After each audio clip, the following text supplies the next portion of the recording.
Okay, Call the village morning board meeting to order at the Lisbon Village Hall on Wednesday, July 10th, 2024 at 6:31 PM. Roll call please. President Osterman, Here. trustee Plotecker. Here. Trustee Moonen, Here. trustee Beal. Here. Trustee Quinn, Here. Administrator Nicholas. Here.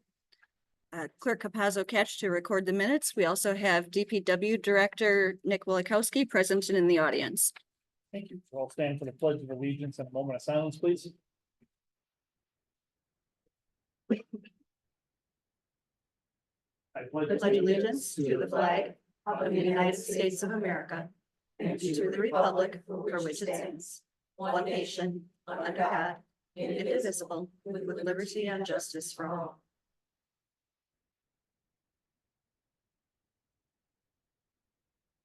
Thank you. Item 3 is citizens' comments. Does anyone have any citizens' comments tonight? If you would step up to the mic, state your name and address, please. Thank you, sir. Is there if I hand out a folder to you guys? Sure. So this is in regards to request for consideration to award a high bidder. Can you state your name and address for the record, please? My name is Nick Rhoda. I work for Thunder Road. I do live in Watertown. Our company is based on Waukesha. Just to give you guys a breakdown of what this is about. June 12th meeting. I watched the video of the meeting. And talking about the car crack well bid. That was in consideration of the work with Varner over our company. And a lot of the information that was said in that meeting was a lot of misinformation. And I wanted to clarify that, just going through your guys' list that you have made. That's okay with you, but just to let you know, Thunder Road, I mean, we're in Waukesha. There was a comment made. I don't know if anybody was there in that meeting, July 12th, that you're allowed to raise your hand at all. Nope, okay. But just so you know, I want to try to just let you know what was brought up during that meeting is somebody had brought up what were the qualifications of Thunder Road, and we have a 50-page packet of our qualifications. We do work all over the country. Somebody had said in the meeting that we're a small company. We haven't been around long. We've been around since 2010. We do $1 million projects, $9,000 projects. We do all projects all over Wisconsin. We are a small business, correct? We're not owned by a major corporation or anything like that. But we, basically are one of our competitors. Competitors. Does that make sense? So I'm just here to clarify those concerns and the misinformation that was written. And I do have a lot of things that I could say, but I kind of understand that I got to go pretty fast. But the basic thing is, I do want you guys to understand that Thunder Road was the lowest qualified bidder. I wish you guys could have reached out and could have given you that information as far as if you guys had any concerns about our qualification and the product that we were using. A lot of the information about the product that we were going to use. This product was basically in this request for consideration was a product between mastic and spray patch. So those were terms that were used a lot during that meeting. But so one of the things in the packet, and I do have for the specifications in here. So there are specifications for the crack filling, but there are no specifications for the flex patching, which is called out in bid. So there's no specifications. So first thing I do when we're gonna bid on something is I try to go meet with the DPW guy, right? So walk into his office, we had a 10-minute conversation about the bid, the roads that they're doing, how the project went last year. And what type of flex for our flex patch we prefer to use mastic. That's a product that we use. Our counterpart likes to use a spray patch. That's what they like to use. During this conversation, it was my understanding that this product was going to be a lot to use. And the reason why he was adding in the flex patching is that I know that you guys do mastic, and he said it's a great product. You've been doing it all over the roads. He said they just can't get to all of it. So that's one of the reasons why I threw it in there, so that they could get more roads done, right? Okay. So one of the things he had said in the meeting is that we did the work last year and he was unimpressed and he thought that the work had pulled up in some areas. We did not do your crack filling last year. So we did your crack filling in 2022. So any work that was done last year was by our competitor, Varner. So any concerns with last year's crack filling would have been with them, not us. So that was one of the talking points as far as, they didn't do a good job last year, but we weren't the company that were here last year. So, the bids, we also have proof of that. I think we're 53,000, I think Barner was around 50,000, so we also bid by 3,000. Year before that, we did get your project. I think, we won it by $179. To my knowledge, the work that we did, we're a small town company. Municipalities are, our clients, repeat clients every year. We keep constant communication with our DPW and work that we do, and if there's any issues, to my knowledge, there was none. And we had done a good job in 2022, and one of the reasons why I feel like we did in 2023. There are some things in this letter recommendation I'd like to clear up about the product that was talked about, and I'll run through it really fast because I understand that some of you guys might not understand the whole concept of the materials. But in the first paragraph, it says, we do not offer flex patch, or we do not offer flex patching. So for you guys, patching is like, if I go to break it down, it's like ice cream, right? There's different types of ice cream, right? There's mastic flex patching, or there's spray patching, which was said multiple times by your DPW guys. So there's different types. It isn't that mastic is not a flex patch. It's just that it's a different type of flex patch. And because there was no specifications as far as what you guys wanted, you know, we do prefer mastic. That doesn't mean that we can't do it the other way. But to my understanding that was a price that was allowed. And unfortunately, if there was something else that you guys would want to do as far as spray patching, you know, you could have just put it in the bid, we could have bid accordingly. That would have been something that we could have done. One of the things said also is it stated that flex patching is more expensive, or mastic is more expensive than flex patching, which I'm not sure how we break down those quantities, because if you look at the bid, which I do have with me, there are no quantities, they're just prices, right? So there's no way you could say that one is more than the other because there's no quantities to it. And that was one of the things that I try to clarify in meeting with Nick is, hey, you know, flex patching can really determine a bid, how much you do, how little you do, how much would you like to do? That was a conversation that we had. I asked him, you know, would you like to do some of the bigger areas or concentrate more on cross cracks? And his comment to me was, concentrate more on the cross cracks. So I did try to do my due diligence, make sure I try to bid what you wanted. And, you know, every estimator is different. They're gonna look at a road different and they're gonna come up with different quantities. So the discrepancy in the prices, the estimator might have looked at it a different way, but from what I was told, I was kind of bidding it based on, you know, what I was told that what he wanted, you know. Just because there wasn't any specs or any quantities as far as how much to do. Now the crack filling, you know, there's specifications, and of course there's a whole list of how they want that done. So of course we did that for you. Going down to the next point, you know, it says we did not meet the minimum requirement. Again, there's really no spec of material for what you guys are asking. So in my mind, you know, there was no really precedent in the bid. You know, to me, mastic was verbally agreed on, and it's an approved product all over the state. It's done on DOT roads. And like I said, yourself, you guys are doing it all around your city, quite a bit of it. So to me, I mean, I felt like that would be an approved product. One other thing that was stated is that mastic is not flexible. That's not true. It's a little bit of misleading information there. Mastic is flexible. I also have a literature from Graphical that says one of the first thing on there is mastic is the second thing that says right on there is Yeah. I mean, if you look at the literature, it says the second thing is next one is flex patch, and you can actually hold it, bend it in your arms. So I mean, that is not true. And you know, if I had to come up here and have somebody come up here that actually makes the stuff, they would say the same thing. And I have good relationships with people that make our product. The other comment that was made, or that is in this request for consideration, that's not intended for minor surface repairs. Again, it states that right on their literature for the product we use, that it's skin patches and small compressed areas and skin patch repairs. So again, a little bit of misleading information in the consideration that you guys wanted to go over. our competitor bid, which is $2,000 more than us. And then another statement that was made is that Mastic can only go 18 inches wide. That's another false statement. I mean, we do box suites, as big as, we can do 4 feet. We can do up to 8 feet if we really want to.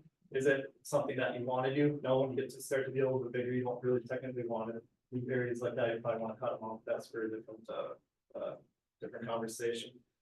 You know, all these kind of things are just incorrect according to our manufacturing, what the product's used for. So we just want to make sure and clarify that we don't want to lose a bid based on a material that is qualified to do what you guys are asking. So that's basically why I'm here. I'm not here to, complain about anything. I just want to make sure you guys have the right information to make the right decision on, why you would exclude us from awarding this project that we will bid on. We put a lot of time and effort into doing these bids year after year. You have a lot of good competition. Last year was within $3,000. It's a pretty good bid. The year before was in $179. This year it's within $1,700. So they're real competitive bids. And I would hate to exclude us as a company just we're not doing, you're not asking us for qualified or what type of material or what type of material you want to use. The other thing, that I'd like to add, if you guys want it a certain way, if you guys prefer the master, the spray patching, is, if you guys want to rebid it and make it fair and bid it apples to apples and maybe come up with the square footage of what we want to do, because, like I said, you can look at the prices, you guys are looking at the prices, you made the decision kind of based on the prices saying that we were, not gonna do enough. But based on the bid, there's no way you can tell how much, the amount of areas that you're gonna do for the price that I said. We could have done more money, in the Mastic or less money for the Mastic and still done more areas than what my competitor said, just because there's no, I don't know what he did. There's no quantities on it. It's kind of like what the price is. The other thing is, if you use the logic of their price, they're gonna do more, spray patching because they're more money. Well, if you use that logic on the crack filling, if we're higher on the crack filling in a couple of different areas, well, that would mean my competitor's not gonna do as much crack filling. So that logic just kind of doesn't add up. But what we'd like to do is try to create a relationship with Village and make sure you guys know who we are. And just make sure you have the right information. And in the future, we'd like to see, we can talk to them, just make sure that we have big quantities on that. So it's a little more apples to apples and instead of this product versus that product. That's all we're kind of asking here. We've done your product before, a couple of years ago. And we'd like to, have a shot at it and just be considered as a reputable company.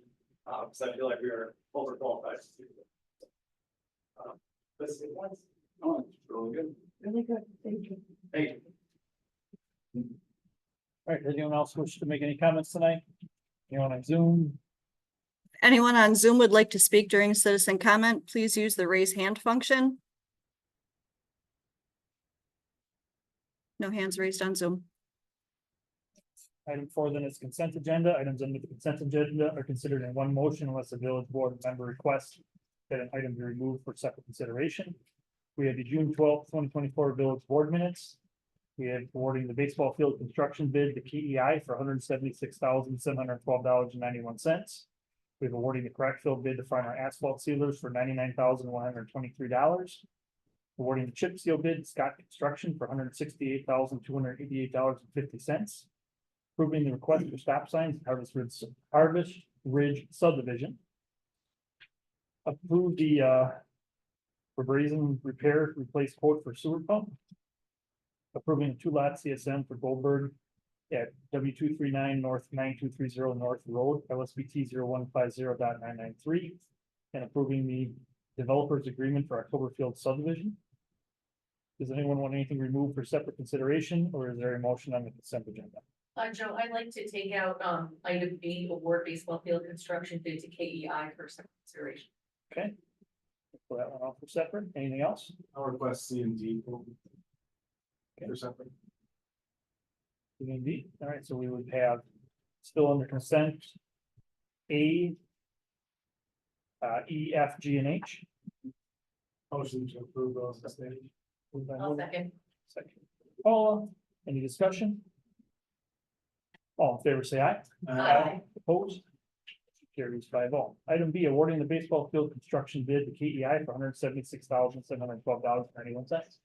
Yep, so, we had our parks meeting obviously right before here, and one member of the committee, was kind of vehement in his objection to the court. He was not at the meeting when we voted on it. We had a forum, it was a, the unanimous vote for the folks that we had there at the meeting. So just wanted to voice his, concerns to you guys, and just so you know what his thoughts were. He is claiming that the expansion of the baseball field at Lisbon Oaks Park would be the way to go. He is concerned that baseball in itself is a shrinking sport and that we would be spending a lot of money to build a bigger facility, community park that it would, doesn't know what kind of draw it would get. He claims that the area where we're proposing to put the baseball field and community park is where a septic field would be. What was his term he used? It's like where it should go. It's like it's the most rocky spot that would be the best place to put a septic field if we were gonna do any bathrooms up there. Now those were really his main concerns. So I just wanted the committee to be, the village board to be aware of that. I still would like to vote on this tonight, but just so you're aware of this. He wanted us to table this, not vote on it tonight, and then give the Parks Committee time to, rediscuss it, if you will, as part of our 5-year plan, but I mean, that's a big discussion, so I don't even know if we would have something ready in another month for that. So that's all. Discussion? Is he the only one on the committee who objected? He was the only one that was vocal about it. How many members again? I'm sorry. 6? There's 7. And just as a survey to the other members that were there that did not vote, none of them had an objection to it. Nobody stated an objection besides him. I just wanted everybody to be aware of what's going on. This gentleman lives across the street. But he's not in favor because he lives across the street. So the baseball field is still slated to go kind of just south of the playground. Yeah, where it is right now. Yeah. No. In the same position it is right now, where the makeshift one is. I thought it was gonna be more south and Okay. west. We have a map. I thought, I don't think it came out really once. I think that it's not public. But I had-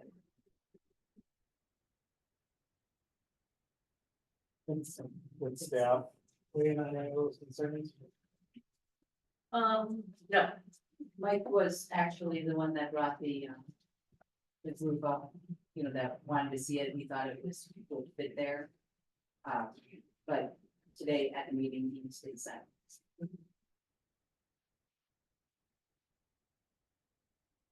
I just wanted, are there gonna be any lights there?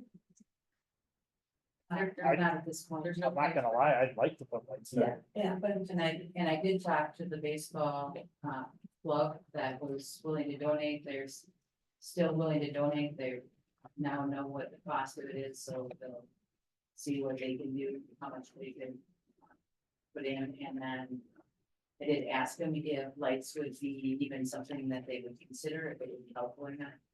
And they thought, of course, that it would be a great thing to have lights on it, because they could do double headers and the kids would really enjoy being out under the lights, and they thought it would be used even more so than anticipated.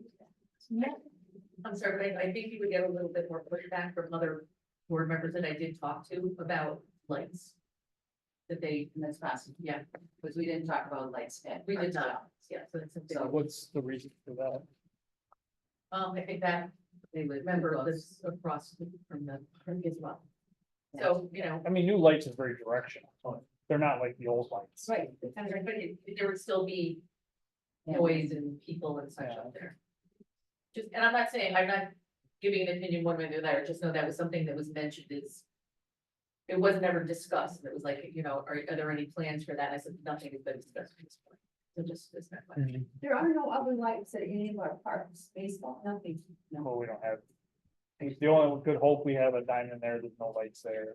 That's Oh. lights on, they do. There's no lights. There's no lights, it's just not a place for them, they're smaller fields, those are little kid fields. Well, some of it comes down to what is the intent of that park in the future? I mean, if this is the intent to draw attention to the park, so that other activities can happen there. Right. I mean, that's part of it, is having the ability to host games, to do things. We do have members on our park that believe, park committee that believe that, park should just be a prairie. And not at a I would, conservation park, and we should not put anything in it, so just understand that part of our park committee believes that we shouldn't be doing anything with it. and I'll be clear, that prairie is there because it saved us from cutting grass. That prairie is not there because it was an added feature of greatness or anything, it was there because then we don't have to cut the grass. Otherwise, it would be grass. I think the parks are meant to be used by the taxpayers. Agreed. I mean, we have a lot of land that isn't readily usable because we just let it overgrown and we call it prairie. And John did a great job of putting things in there. I mean, he put different plant species in there and Sure. nature just took its course in other things. But I mean, I had talks with John about that it's 18 years ago about stuff like this. And it's like, well, it's a lot of work we don't have to do during the week if it's nature taking care of itself. So I just don't want to think that that was like this big focal point of the park, was to have prairie. It was a cost saving idea. So this bid does not have anything to do with lights. If in the future, that was something that we wanted to discuss, that would be something outside of this. We could add them later. The only thing is During it's the- cheaper to do it when you're doing it than it is later, but I think we need a baseball diamond, period, but I mean, I'd like to see lights, but I'm not gonna. I know, I think we do that. I'd probably go against the lights at this point, it just have a park. Would be nice. What do you think about, well, first of all, you have to make the decision if you want the baseball diamond there. Then my next, if you wanted, I would go and try to get some costs on lights and what kind of, light, off of a baseball diamond you would see. So we get some kind of illumination, they usually do like dots and tell you how close from the property line. There are trees in between there, so. This is not gonna happen this year, I'm assuming. I think it was going to start after the baseball season. We got a They would little bit of start, time, but yeah. I mean, I wouldn't mind seeing a quote on what lights would be. It might come in ridiculous and there's no way, but it might come in not bad too, but at least get the information. Yeah, I agree. But I would not hesitate to approve the field at this point, though. Where is it now? It's going to be by the playground, is that what you said? South is playground, isn't it? Where is, This rectangle right here. okay, and this is the playground? Playground, right, that first big bend on the park. Yeah, that's John's. Waterfall? I believe that's. Oh, jeez. That's fine, definitely. Okay, but where is that? Is this the waterfall? the waterfall. The little dock. Okay, right, this is the waterfall, and this is where the playground would be. This is where the old baseball diamond is, Okay. right there. This is gonna be going for Easter extravaganza. We're going right here. Oh, okay, So all right. just, That direction might not be correct, I just wanted you to have an area that's not the direction, obviously, it's not a baseball diamond. I just wanted to show you the it's just. where spot. it is. It's not. Okay. Did we run perk tests up there? We have not yet. So we don't We put on don't back practice, yeah. We didn't do a perk, we didn't do, anything to do with sewer or water. And we will talk about that when we start talking about bathrooms. This would actually be another reason, this would be another push to get bathrooms there. Mhm. If we have a baseball diamond there, we'd have people there on a daily, at least during baseball season, that would be using those our equipment, our playground equipment and our bathrooms. You're happy to say that. I don't disagree.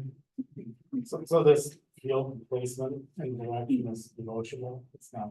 Right. No, it's just, I just kind of gave an area. I didn't walk out with Mike and the and KEI and look over exactly where it was. This is the area they deem the most level and Right, the best to put it. It's not. this is where Mike thought it worked the best because it was glass and it had enough space. We wouldn't need a lot of fill.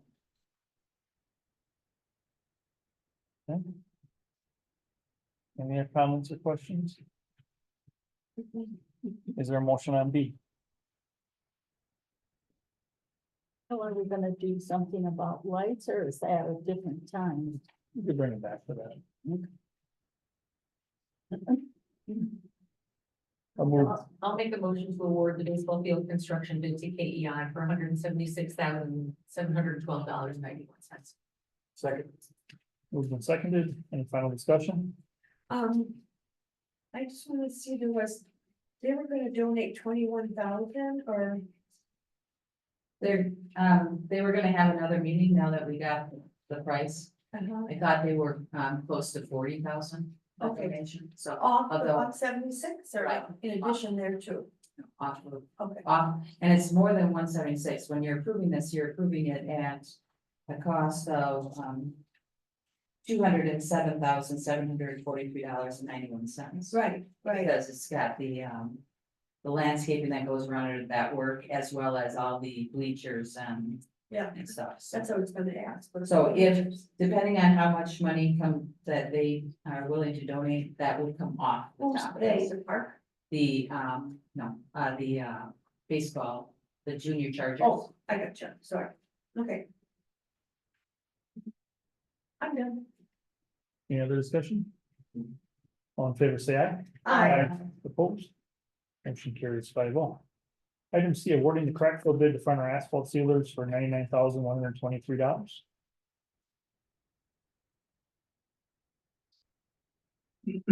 I pulled this, we had lengthy discussion of the public works committee, there was concern raised about if it was the lowest qualified bidder, some lowest qualified bid submitted by Thunder Road. I guess, Nick, this is your consideration, so if you would, can you present to the board what we discussed at the meeting? Or also your background and rationale. So on the background on why I went with. Yeah, or I guess saying foreigner. there's only road. just myself Yeah. and trustee Beal were the only ones that were aware of the project and Yeah, they should be aware of our discussion. at the yep, meeting. so we're doing a standard crack fill this year, which try to do every year type of thing, and we in-house have been doing a lot more mastic ourselves, just because I did it at the county for a while, so it was one of those things we could save money just doing it ourselves, just run the machine, but we'd a lot cheaper. And so after, once I got Joe's position and everything, learning what we did the previous years on out, I wanted to give flex patching a try because it does work a larger area and. Give that more of a whirl this year, just with the micro sealing we want to try doing, like more chip sealing and giving it a try out there, because it's a smoother transition, you can cover bigger and larger alligator areas. And I know Nick from Thunder Road said that flex patch and mastic, they're the same. I personally do not think they're the same. I think they're two different products with two different purposes. I like doing mastic a bunch. I'm not against it. I got 13 pallets in cold storage to do. So I'm not against it at all. I think flex patch will have its purpose in a lot bigger areas to work out, because we do have a large alligator areas. And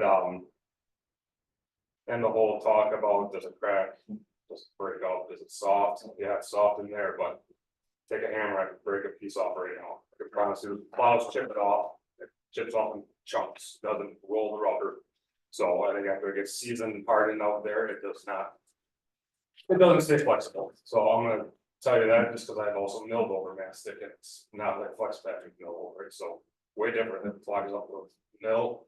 Flex patch is more breaks up. I mean, I'm sorry, mastic breaks up. Flex patch just mess the tarry rubber up. Is that what this is? That's mastic right there, Mastic. yep, yep, so. Yeah, it's hard, but it's durable stuff, and it's awesome, you know, I'm not against it at all. I just think for the roads that we're doing this year, I think flex patch is gonna be more beneficial to us. And I apologize to Nick and Thunder Road for. I didn't mean to lead them on with telling them to do the mastic and everything, it wasn't really, I was learning more about it, and it was my first kind of rodeo doing the bid stuff, I probably should have clarified that I really wanted to focus on. Flex patching more, and like I said, I didn't mean to shoot them down with mastic, I'm not against their mastic at all. And not saying I don't like it, so, but we can do a lot in house of ourselves, I don't have a flex patch machine, nor do I think you can rent one. So, like I said, there's two different products, I believe, in my opinion, there's a reason there's two different things. That's why the companies do flex patch and mastic, otherwise they just do both the same thing, so. That's my opinion on it, and the facts for the last year, whether Farner or Fundy said Farner did last year, I don't recollect. Really, it was last year or 2 years ago, then I get my years wrong, but when I asked Joe about something, we did one road and said Thunder Road, so maybe it was 2 years ago. When I saw the crack filler chipped up and a few miscracks, so. That's my bad, on the date to throw, say last year for them, I'm not discarding their company by any means, I just. More trying to give the flex patch a whirl this year, see how it works in our subdivisions around the shop here, and if it turns out really good. I think it's something to go forward for more flex patching, but if it kind of turns out crap with the micro seal over it. Well, kind of learned my lesson with that then, so. Kind of my thoughts with that. I think the patch and there is kind of differences between the two. Okay.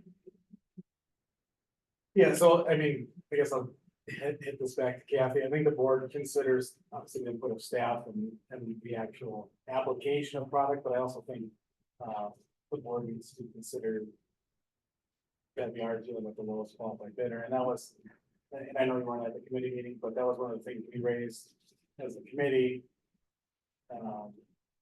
We were sure that we were appropriate, but I just want to reconfirm that both these were qualifying bids. And why should we not take Thunder Road? Well, the only reason why they would not be qualifying would be if the difference in the flex seal and the mastic. Otherwise, if there's what the presenter said was that the specs weren't clear enough, and that's why they went with a different product, maybe going with the lowest bid and just doing crack fill might be another option. But I believe if in fact the spec, which this was the first time I heard the spec didn't cover it. So if the spec didn't differentiate between flex patch and mastic, I don't know the difference between the two, to be honest. If the spec was good and both people knew what they were doing, Nick had stated that he wanted a flex patch and not mastic, because we do mastic ourselves, so in that case, they wouldn't be qualified. But the vendor is now saying that the specs weren't good. And even as we did even as we look at his document that states that he kind of broke out the difference between the crack fill and flex patch and the alternate. So Farner's crack sealing only was 43,000, and Thunder Road's crack sealing only was 49,000. If you decided not to do the flex patch portion because the specs weren't clear enough, you could still move on the practical and not move on the flex match. I'm unclear about the specs. If the specs weren't clear enough, Right, and I think that's where we were struggling at the committee level, is that we didn't have the specs compared to what was returned. so we didn't give them specs. Because we had everything in the packet. I wasn't here during that meeting, so I tried to put everything we had for the this, what actually was done, the specs, the bid packs that were returned. They were there all at the committee meeting, so we could have easily taken a look at it. I just don't know the difference between. I couldn't say if the specs were specific enough, because I don't know the difference between a mastic and a flex match. I'm trying to remember, do both companies do both? They do So- mastic, They just, they do Specs is mastic. up here. They do mastic and crack filling, Varner does mastic, crack filling, and some other, they do flex patching. Other they do it things. both, okay. They do both, like I said before, they do mastic as flex patch also, but they believe it's the same. Covers the same grounds, basically. I think if we didn't want to award tonight, or if you wanted to award and allow me to check with Macy, I can do that, or just award the crack bill. It's another possibility. What is the project timeline on this? When it may be done. Yeah. It doesn't really, I mean, the crack filling and mastic chips, flex patch needs to be done before chip sealing, so. Really no major time frame. You guys can get it done by, October. How long would it take to do the project total? for the crack filling and But this, Either the one, whole 9 yards. Yeah. I, so can you get it done before October first? well, here's the thing is, Specs. the next one is the chip seal bid with Scott. Don't we have to organize this with them? yeah, so that's why I have to get the crack. So this filling. isn't just like we can wait till October to do this. No, We don't- No, I'm saying it has to be done in that. Has to be closed This needs to, everything done. Everything has to be done. by October first or the end of October. I'm just, let me check the docs.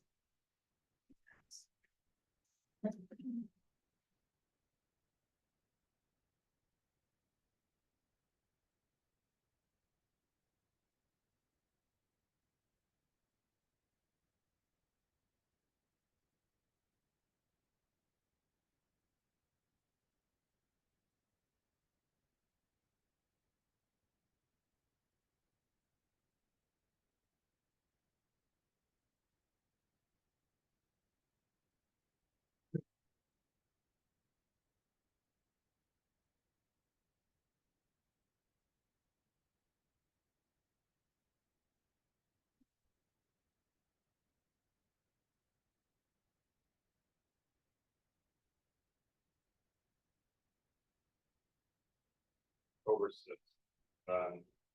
Substantial completion October 6th, and final completion October 13th. That's, sorry.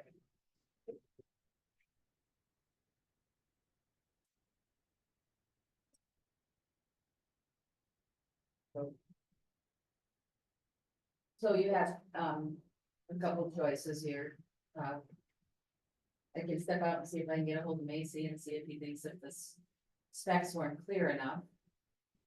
If that, is gonna be a problem for us if we don't go with the lowest bid. My thoughts were that it wasn't, they didn't bid the correct product. So that's what would make them not a qualified bid if they didn't bid the proper product, but according to the gentleman, the specs weren't clear enough on the product. I guess my question is, did both the return bids meet the specs presented in the request? We met the specs, just the different product. That's it. They met. I guess what I don't wanna do is end up in a litigious battle over $1,500. It's silly. Agreed. I would really think we need to take it for clarification. I agree. Okay, put that in form of a motion. Yeah, I guess before I motion that, with clarification, be able to be done in next month. Cause I'll be Yes. able to date certain. You should table it to the next meeting, just in case. Yeah, that's a. To the 14th. I'll make a motion to table, the award for crack fill bid, to the date of August 14th of the regular board. Motion made and second and no discussion on the table. Are we gonna No change? discussion on the table. Are we? No discussion on the table. All in favor, say aye. Aye. Opposed? Motion carries. Item D, award to chip seal bid to Scott Construction for $168,288.50. That was the look.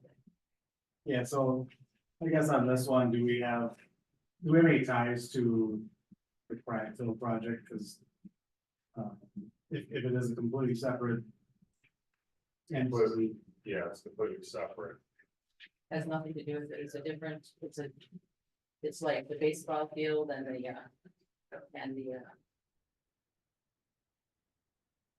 so- do you have any background you wanna give before we discuss? Yep, so we went with Scott's because they were significantly cheaper than Farner for, I don't remember the numbers off the top of my head. But they're significantly cheaper and basically, they're gonna be doing a chip seal on the wood side here because we mastic that and it got cracked out last year. So that's ready for a chip seal and on the golf course subdivisions, pitching wedge 7-iron, whatever the other some golf course subdivisions are. Those will be getting a micro seal done on them, so that's more expensive than a chip seal because it's like it's an emulsions base and it's black and it covers up to 3/8 of an inch of differences in the road, so with all the little bumps and everything. So it's gonna leave it a lot cleaner. There's no stones that get swept into people's yards. You have to worry about coming back out and raking out. Doesn't leave a mess. Looks like a brand new road and like I said, that's why we're spending a little extra time doing the base prepping in there with between the mastic flux patch, crack fill and those subdivisions to get those ready for a good top coating. So, Scott does both of those. So by top coating these, that helps save the roads. And extend Yep. out longer before we have to pay. Yeah, so, yeah, with us doing the crack fill and mastic and everything else, is that seals up all the cracks before we put something over the top of it. And if you don't do that properly, well, you're just putting a Band-Aid on a gun, you know, so if you seal everything up, put either a chip seal or a micro seal, it doesn't really matter.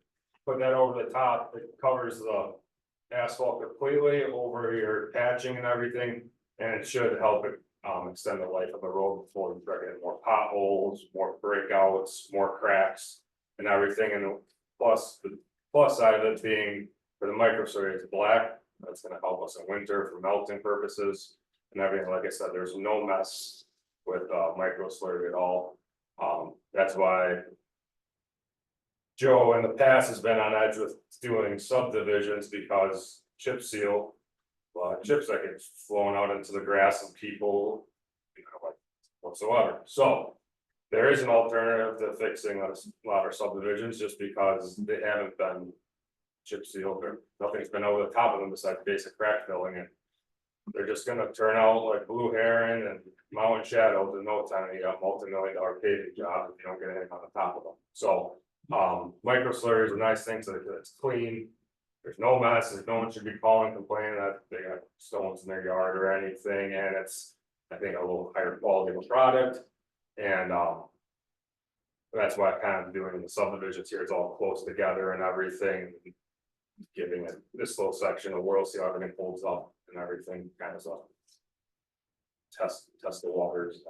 So in my last place, we did a lot of this, We actually did chip sealing, so we didn't have any complaints about these chips going in. So I appreciated Nick finding a those too. different way. But it does help preserve the road much longer. So we've been, since I've been here, our main thing was pulverize and repave instead of actually trying to save those roads.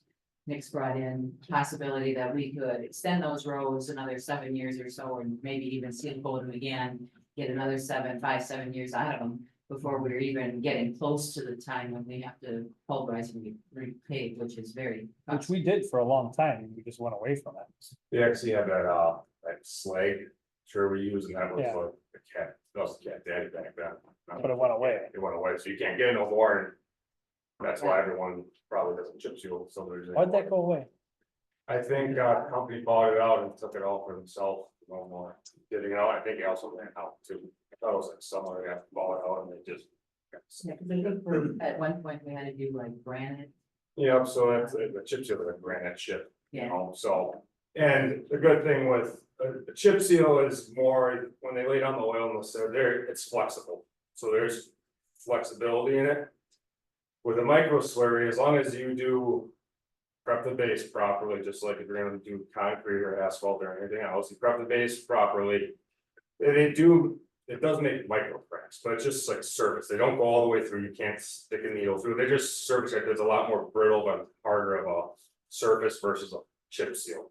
So that is kind of thing, you're going, oh, there's like little cracks in it, they're not going through, water's not getting in there, going through the crack at all, it's just how with the roads chip in, they do crack a little bit versus chip seal. You won't see a crack in a chip seal at all, and thing with that stuff too, you can crack fill over them again, you can keep. You know, you can chip seal a road twice if you want to, 3 times, it doesn't matter.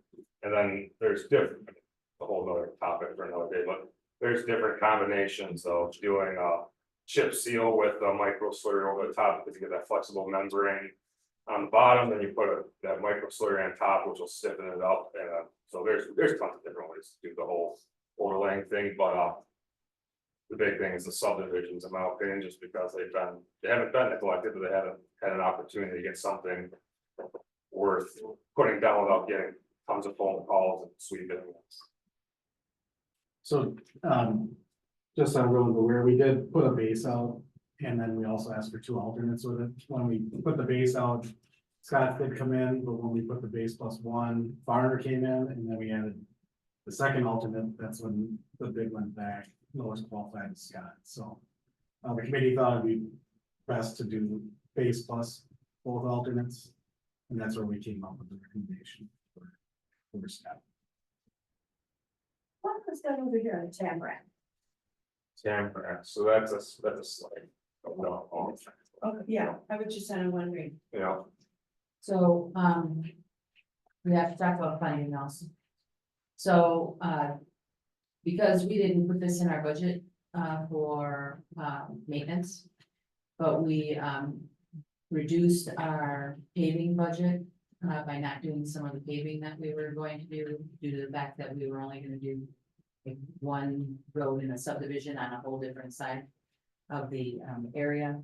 We have a paving fund, with the paving we're doing, we have a balance of 148,103. Our chip seal comes in at 168 and change, which means we'd be short of 184.86. We could take the difference of the 184.86, and we could use ARPA money for that for a one-time. Or we could use ARPA money for the entire 168,288.50. And then next year, put it in our budget for maintenance as our maintenance budget, you know, with our crack fill and such. Cause then we won't have as much the need for pulverizing and repaving in our capital budget. So there's 2 possibilities. You could move it forward and we just take the $20,000 difference, cover that with some ARPA money, or we take this whole thing because it's not truly a capital cost, it's a maintenance fee, and take the whole maintenance out of our I would take it all on our phone. as a cap. Yeah, What happens if we would wait till next year? Why? I'm just wondering. Well, we have money budgeted Uh-huh. with the intention of doing these projects this year, so. Okay. What would happen? We either have to do double projects next year, or Oh, I know. we would have to push next year's projects off on six. And The other. We want to thing get these too- roads sealed up before the water gets underneath and destroys them. I agree. I just was. That's where I was going to. So we can approve the chip seal bid to Scott Construction, but they won't be able to do it until the crack filling. That's is done. correct. Is So that we get correct? the crack filling going and get that project done, then they come out and they do their lessons. So they know that they have to arrange it with whoever the final bidder, whatever you decide on the crack fill. They know that they have to arrange it with that company. Okay,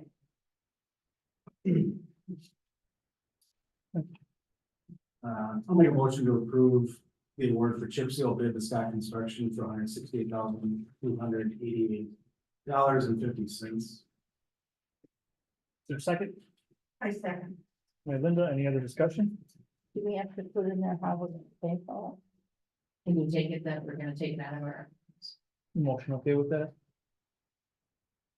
Doesn't have to be, I can just take it out of the ARPA funds if everybody has it, understand that's where it's coming from. I guess let me clarify, are we gonna have to reassign it under a different motion for our usage funds, because it's not budgeted? Uh, I can, Everybody's I can idea do for, point of advantage. I'll modify that to, in addition, use ARPA funds. Second okay with that? Yes. Motion made, and seconded.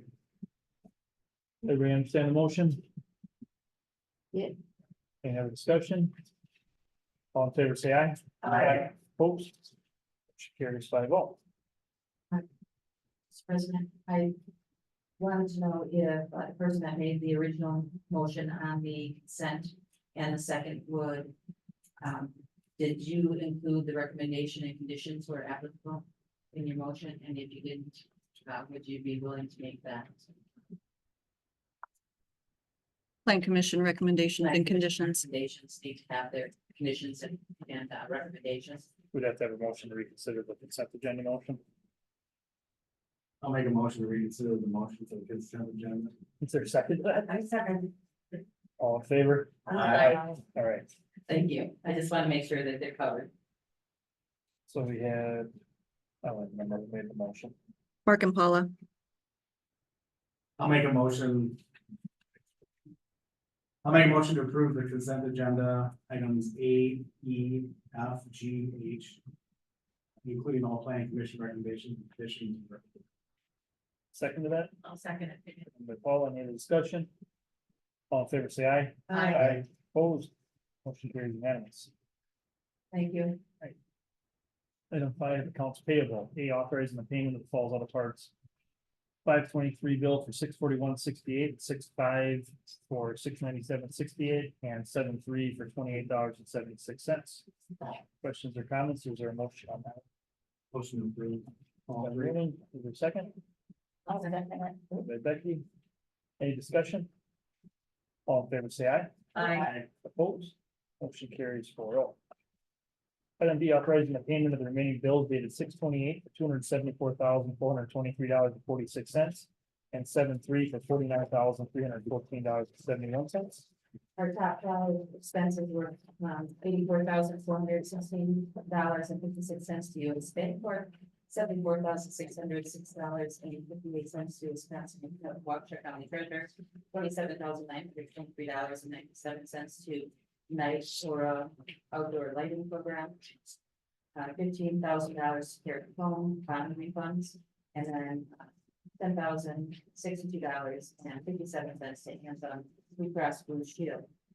Also, our top five were the $26,677.11 to Premier Building Inspection, $7,500 to Care Homes for bond refunds, $5,532 to Civic Systems, $1,436.85 to automatic entrances, and $1,300 $14.20 to Milwaukee Spring Inland. I ask for your approval.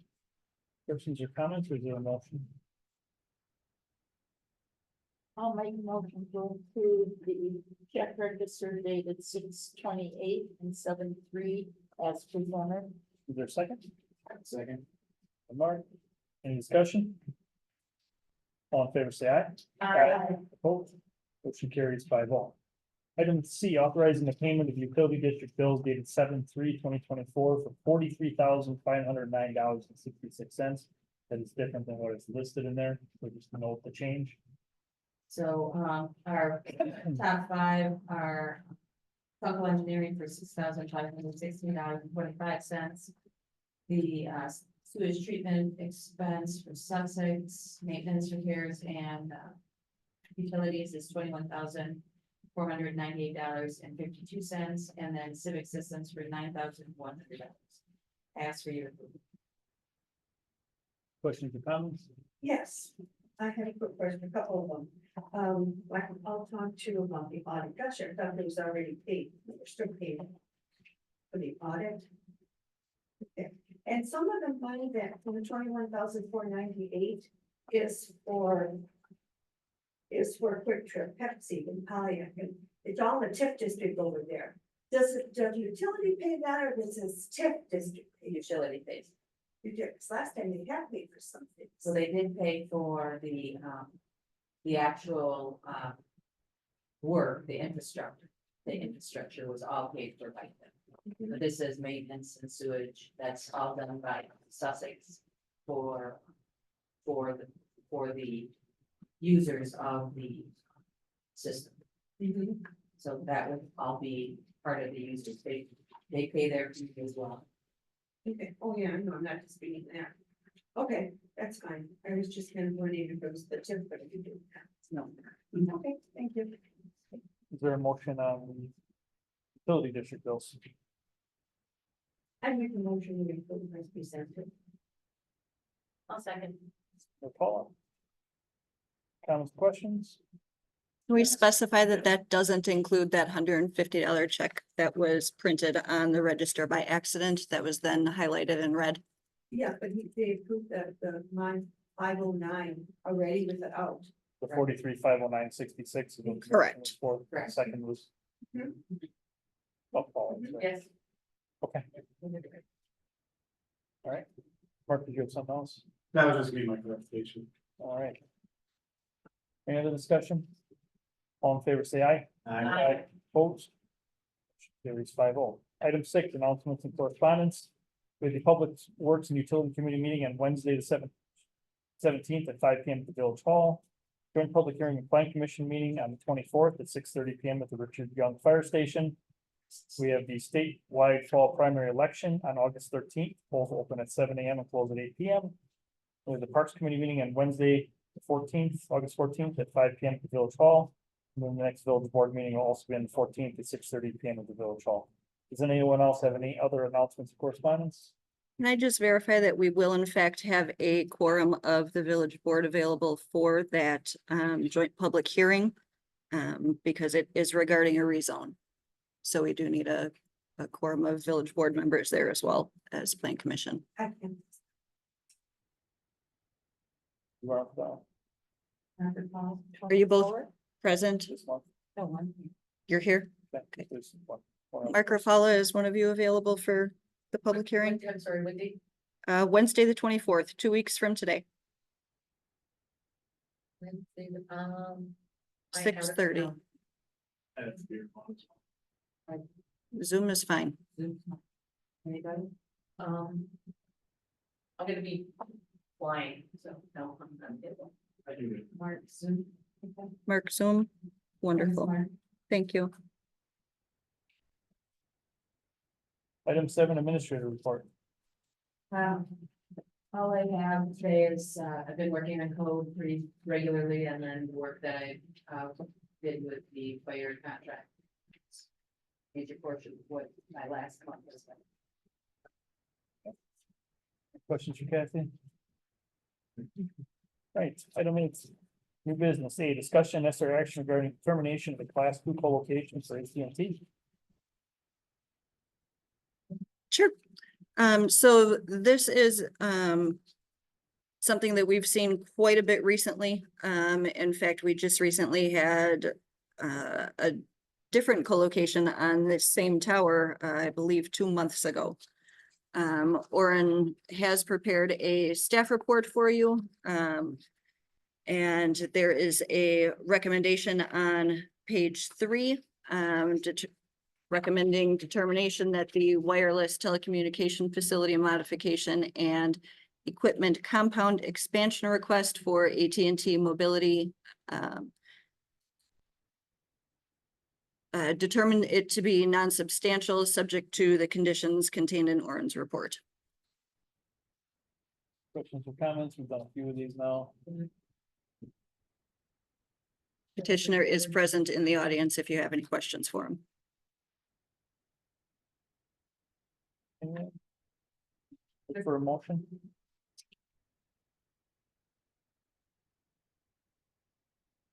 I would make the motion and determination in class 2 co-location or AT&T that this is not a substantial change. Subject to all the comments and the staff review. Second. All right, motion made and seconded. Any discussion? All in favor, say aye. Aye. Opposed? Carries 5-0. Item B, discussion necessary action regarding Hackbarth's claim for damage by dog. Right, so I'm sure you all, I know you all heard, because we did get notice that we had a claim put in for some goats that were destroyed, killed or injured, and our the state statute says that they are to put the claim into the municipality. We're supposed to do the investigation, which our officers did. And then we send the packet to the county. So that's what we're doing tonight is the Hackbarths were the owners of the goats and chicken. They're very, very detailed in this report with pictures and such. And then our sheriff's deputies did a fine job meeting with the Hackbarths, trying to locate the dog, and then finally give a ticket to the owner of the dog for the dog at large. But the statute allows for us to move forward the damages to the county, and then the county takes it from there. And they take the money out of the funds that are collected from dog licenses. So much money is set aside from our dog licenses that we all sell in the county. And this money would be whatever the county determines is the amount that they're going to pay them for their goats.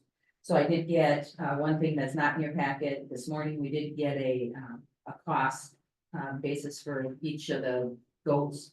And the value of each goat is based on its accomplishments and the use. They priced it, each goat separately, based on the production of milk production. They're losing the fact that they can't show them anymore and their appraisal scores.